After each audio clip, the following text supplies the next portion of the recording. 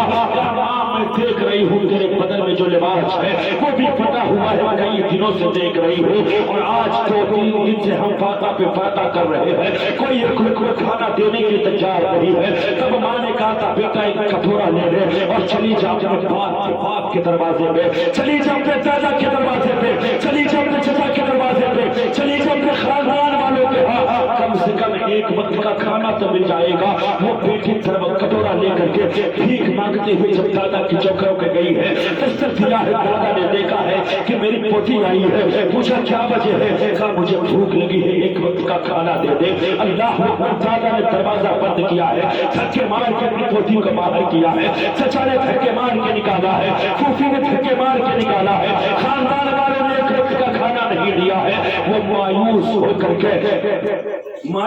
کر کے اپنی ماں کے پاس آتی ہے اور کہتی ہے, ماں اب تو دل چاہتا ہے کہ خودکشی کر کے جان دے دو. کہا, ماں نے کہا, بیٹا کیا ہوا؟ کہا, ماں پورے مدینے میں ایک دروازے پہ جا کر کے مانگا, لیکن مجھے کسی نے ایک وقت کا کھانا نہیں دیا. غربت کا احساس کرو, غربت کا احساس کرو. یاد رکھنا, اگر آپ کسی ایک غریب کا خیال رکھو گے نا, آپ دنیا میں کسی کا پیٹ بھرو گے, اللہ تمہاری قبر کو اپنے نور سے بھر دے گا. تمہاری دنیا بھی کامیاب ہوگی, آخرت بھی کامیاب ہوگی. تو عرض یہ کر رہا تھا کہ وہ بیٹی اپنی ماں سے کہتی ہے, ماں پورے مدینے میں کسی نے مجھے کھانا نہیں دیا ہے, ایک چوکھے پہ میں نے بھیک مانگ لیا ہے. تو ماں نے کہا, بیٹا تو نے سارے مدینے والوں کے دروازے پر گئی؟ کہا, ماں کوئی بھی دروازہ میں نے نہیں چھوڑا. تب ماں نے بڑے وثوق کے ساتھ کہا تھا, بڑے یقین کے ساتھ کہا تھا, بیٹا تو سب کے دروازے سے ہو کر آئی ہے, لیکن ایک دروازہ باقی ہے, ابھی تو دروازے پر نہیں رہی ہے.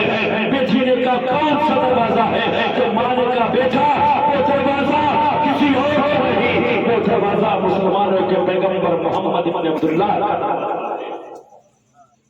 محمد عربی کا دروازہ ہے. تو اس دروازے پر جائے گی نا تو خالی نہیں آئے گی, کیوں؟ الحمدللہ یہ ہمارے نبی ہے، ہمارے نبی تو پھر ہمارے نبی ہے، ہمارے آقا تو ایسے ہیں کہ کون دیتا ہے دینے کو وہ چاہیے، دینے والا ہے سچا ہمارا نبی، خمسطوں کو رسا موسیٰ دیجیے کہ ہے یہ صحابہ کا آقا ہمارا نبی۔ میرے نبی کی شان تو یہ ہے کہ میرے کریم سے قطرہ کسی نے مانگا دریا بہا دیے ہیں، دربے بہا دیے ہیں۔ بیٹی نے کہا ماں دروازہ باقی ہے؟ کہاں دروازہ باقی ہے، آج تک کوئی خالی نہیں آیا ہے۔ اس بیٹی نے پھر کٹورا لیا، دوڑتی ہوئی نبی کی بارگاہ میں پہنچی، مغرب کی نماز پڑھ کر کے میرا تمہارا نبی حجرے عائشہ میں داخل ہو رہے تھے۔ آقا جیسے حجرے عائشہ میں داخل ہو رہے تھے اس وقت وہ بیٹی انٹری کرتی ہے، آواز دیتی ہے مسلمانوں کے پیغمبر تیرے دروازے پر آئی ہوں۔ میرے آقا پلٹ کے آئے، آنے کے بعد اس 7 سال کی بچی کے سر پر ہاتھ رکھا۔ اللہ اکبر میرے عزیزوں، ڈوبتے کو تکیے کا سہارا کافی ہوتا ہے، جس کا زمانے میں کوئی نہ ہو اگر کوئی غمزدہ مل جائے تب تو سارے غم میں جایا کرتے ہیں۔ میرے آقا نے ہاتھ رکھی ہے، کوئی پریشان نہ ہو، بس آخری بات اسی کو ختم کر کے انشاءاللہ وہ ختم ہو جائے گا۔ میرے آقا نے اس بچے کے سر پہ ہاتھ رکھا ہے، جیسے ہاتھ رکھا ہے نہ جانے کب کے آنکھوں میں چھپے ہوئے آنسو موتی بن کر کے دمکنے لگتے ہیں۔ میرے آقا نے پوچھا بیٹا کیا وجہ ہے، کیوں رو رہی ہو، میرے رونے کی وجہ بتاؤ۔ تو اس بیٹی نے کہا تھا اے مسلمانوں کے پیغمبر میرا باپ دنیا سے جا چکا ہے، پورے مدینے میں ایک ایک دروازے پر میں نے بھیک مانگا ہے لیکن کسی نے مجھے ایک وقت کا کھانا نہیں دیا ہے، اور میری ماں جو گھر میں ہے وہ فاتح لباس میں گزارا کر رہی ہے، کوئی ایک لباس بھی نہیں ہے جس کی بنیاد پر میری ماں اپنی صدر پوشی کر لے۔ اللہ اکبر، میرے آقا نے اپنی وہ کملی والی چادر، وہ کملی والی چادر جس کملی والی چادر کی عظمتوں کا عالم یہ ہے کہ ایک دن میرے آقا کو گھر سے باہر دے، کاشانہ نبوت سے باہر دے، حضرت عائشہ نے اپنی چادر دھو کر کے دھوپ میں سوکھنے کے لیے ڈال دیا تھا۔ میرے آقا کی وہ کملی والی چادر ہو گیا۔ تھوڑی دیر کے بعد آمنہ کا بلال،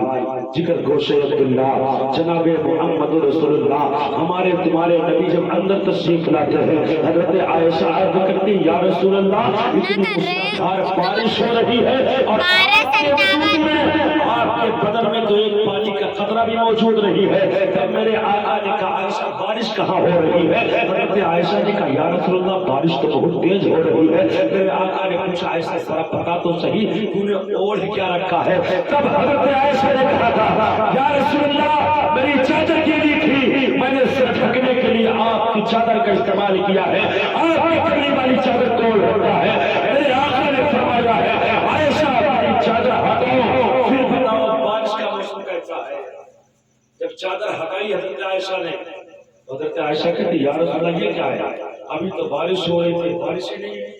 تب میرے آقا نے فرمایا عائشہ یہ کوئی بارش نہیں تھی، تو نے میری کملی والی چادر کو اوڑھ رکھا تھا، یہ اس چادر کی برکت ہے کہ اللہ رحمتوں کا نزول فرما رہا۔